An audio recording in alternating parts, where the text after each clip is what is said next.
20 March শুক্রবার কানাডার Toronto সহ বৃহত্তর টরন্টো এলাকায় পবিত্র ঈদ উল ফিতর উদযাপিত হতে যাচ্ছে।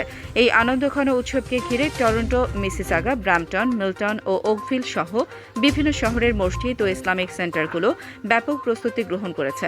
টরন্টোর এনআর কেয়ার সেন্টারে মুসলিম অ্যাসোসিয়েশন অব কানাডার উদ্যোগে সকাল 10টায় একটি বিশাল ঈদ জামাত ও উৎসবের আয়োজন করা হয়েছে, যেখানে একই ভেন্যুতে দুপুর 2টায় জুম্মার নামাজও অনুষ্ঠিত হবে। স্কারবোরো এলাকায় ইসলামিক ইনস্টিটিউট অব টরন্টো দুটি স্থানে জামাতের আয়োজন করেছে। তাদের নিজস্ব কেন্দ্রে সকাল 8:30 এবং স্কারবোরো কনভেনশন সেন্টারে আরেকটি জামাত অনুষ্ঠিত হবে। এছাড়া তারিক ইসলাম সেন্টারে সকাল 8টা এবং 9:30 দুটি পৃথক জামাত অনুষ্ঠিত হবে।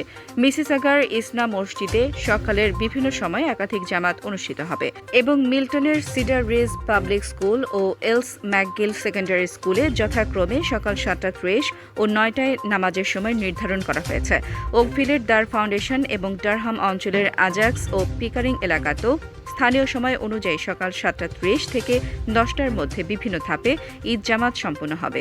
বিপুল সংখ্যক মুসল্লির সমাগম বিবেচনায় প্রতিটি কেন্দ্রেই মাস্ক পরা, নিজস্ব জায়নামাজ সাথে রাখা এবং পার্কিং ও ভিড় এড়াতে নির্ধারিত সময়ের অন্তত 30 মিনিট আগে পৌঁছানোর জন্য আয়োজক কর্তৃপক্ষ বিশেষভাবে অনুরোধ জানিয়েছে।